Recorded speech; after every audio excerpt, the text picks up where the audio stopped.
Picture this. It's late at night in a convenience store. The manager is alone behind the cash register, and then out of nowhere, two masked robbers barge in with guns.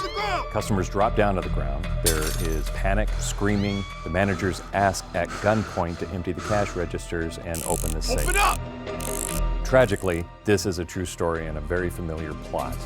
Welcome to this week's ACS Safety First episode on retail crime. If this type of video interests you, please subscribe to our channel and hit the bell icon for instant notifications. I'm your host, Bobby Marqueso, and I worked in law enforcement for years. My father was a police officer for close to 30 years, and I can tell you that it's a pretty scary world out there. There are close to 155,000 retail robberies in the U.S. every year, and 50% of those robberies end in violent death. Today, we meet with Lieutenant Chris Cano. Chris has an impressive background. He's an Investigation Bureau commander, which oversees the Detective Bureau, Narcotics Unit, and the gang team at his police station. He also has many years in law enforcement, emergency management, and homeland security. Now, Chris is going to tell us how to prevent, prepare, and survive in retail crime in the event of an armed assault.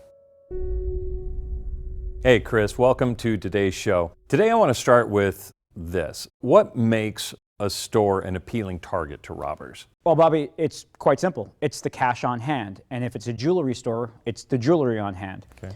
These suspects are trying to get as much cash and jewelry as they possibly can in the quickest amount of time. They want a big payday. If the store looks like it's vulnerable, which in my opinion, most stores are, then they're going to get in, they're going to get out, and by the time the police get there, there's no suspects to be found.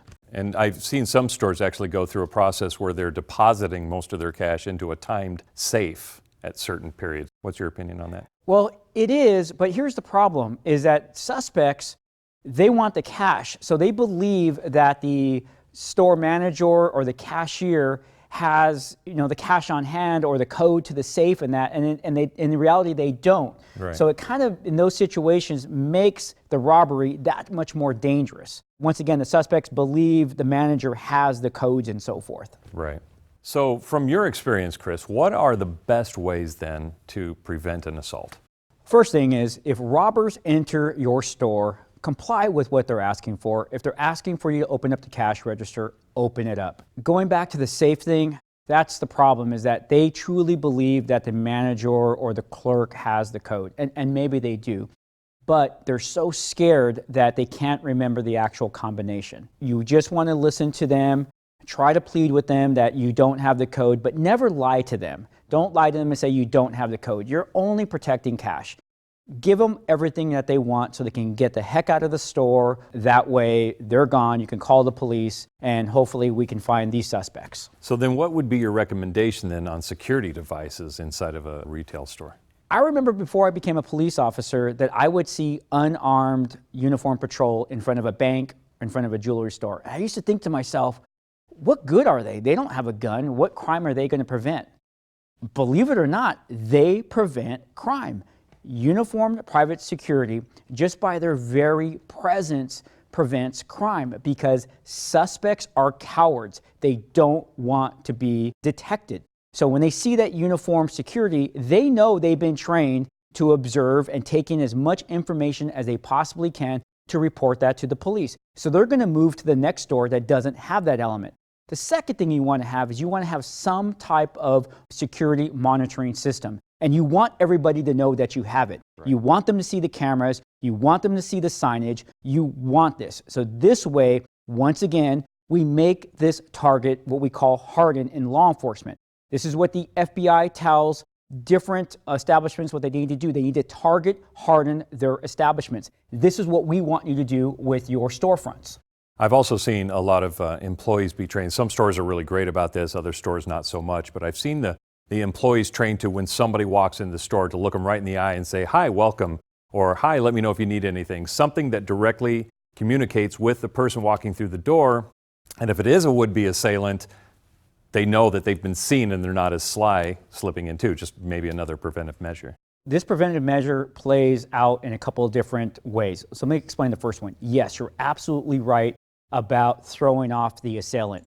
hello sir, how you doing? They have now been seen and they know it. So now they have to decide on, what am I going to do? Some assailants have left. We've seen those security videos over and over again. But let's look at the second thing. If we train our employees to look for different signs, they may see that the person's wearing a ball cap and sunglasses trying to hide their identity. Most people do not walk into establishments wearing their sunglasses and their ball caps. As a matter of fact, the bank I go to says, take off your sunglasses and ball cap. So these are different things that we need to train our employees to look for. And once again, just that simple greeting can throw off a suspect and tell them, I need to get out of here. So is there any truth to the once you've been robbed once, you're likely to be robbed again? Absolutely. And the bad part about this is it usually happens within a month, possibly 2 months, because they know you have done very little to beef up your security system. Most people, most store managers or business owners are still trying to get everything together and they're trying to get back to business. Well, unfortunately, getting back to business does not include beefing up their security system. So this is one of the things, and they know that. And plus two, they've already had a good run. If they know you're an easy target, I've had stores that have been robbed 2, 3, 4, even a half a dozen times. Finally, the store owner beefing up security. But we also know that there's those criminals who will outsmart any security measures, though. Particularly the payoff far outweighs the risks. So how do you then train employees to handle armed robberies, right? If you're asked to empty the cash registers at gunpoint, what are you supposed to do? Do what the robbers want you to do. Empty the cash register, give them the jewelry, whatever they want, give it to them.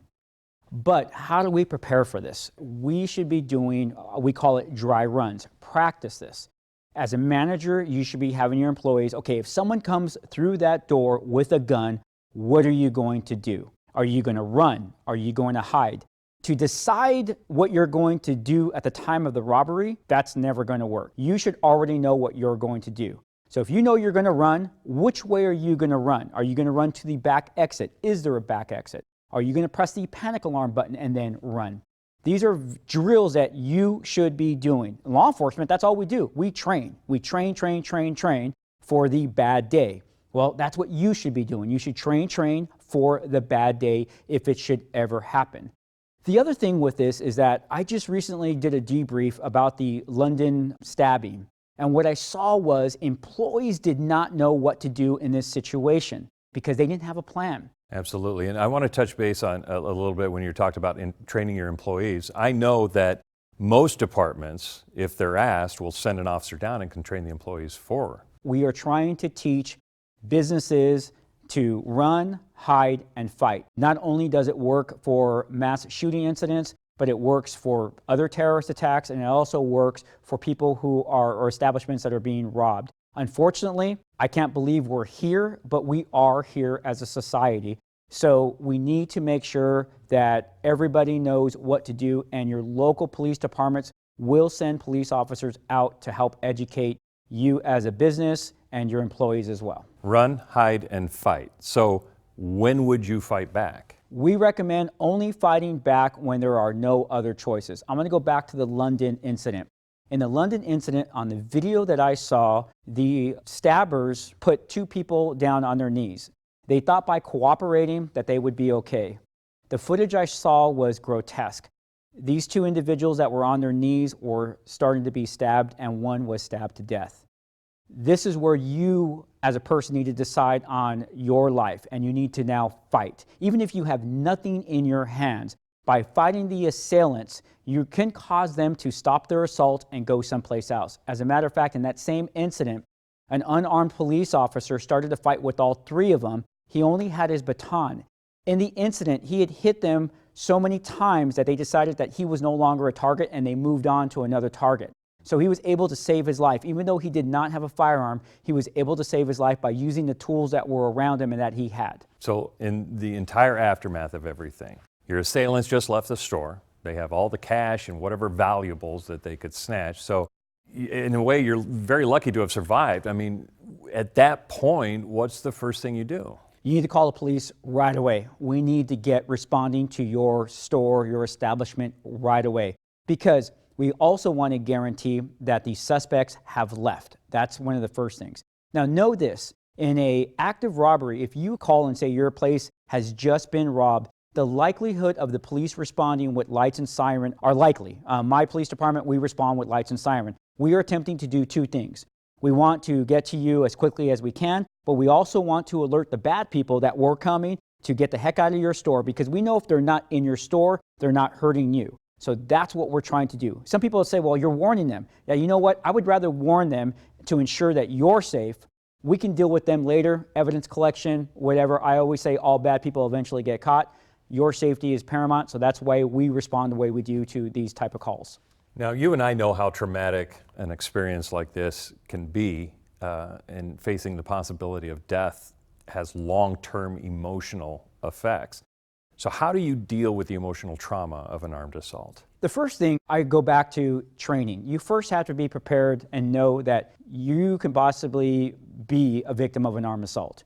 By understanding that that's a possibility, you're already preparing yourself, and it's sad. It's sad that you have to think to yourself, I got to actually prepare for this, but that's okay. But if it does happen to you, we tell people to seek out actual trauma therapists. They know how to help you through the process, and sometimes the process could be maybe a couple of sessions. It could be maybe years of therapy, dependent on what has happened to you. But you need to do this, because if you think that it didn't affect you, you're going to find something remind you. We call those triggers. So a trauma therapist can actually help you through this process to get your healing done and hopefully get you back to where you feel safe again. Perfect. All right. Thank you so much, Chris, again for being on the show. Thank you, Bobby. So let's recap. Prevent armed robberies by beefing up security at your store. Keep on top of the latest security technology. Have uniformed guards on site. It's a must during night shifts. Install one-dial emergency buttons throughout your store. Look out for suspicious customer and employee behavior. Prepare your employees by practicing safety drills. All employees should know how to react to a threat or an assault, and only fight back if that's your only chance of survival. Call the police the minute they leave and provide a description of your assailants and their vehicle. I'm your host, Bobby Marqueso, and for more prevention, preparedness, and survival tips from our experts, subscribe to our channel. Be sure to click on the bell icon for instant notifications. So thanks for watching, and stay tuned for our next ACS Safety First episode.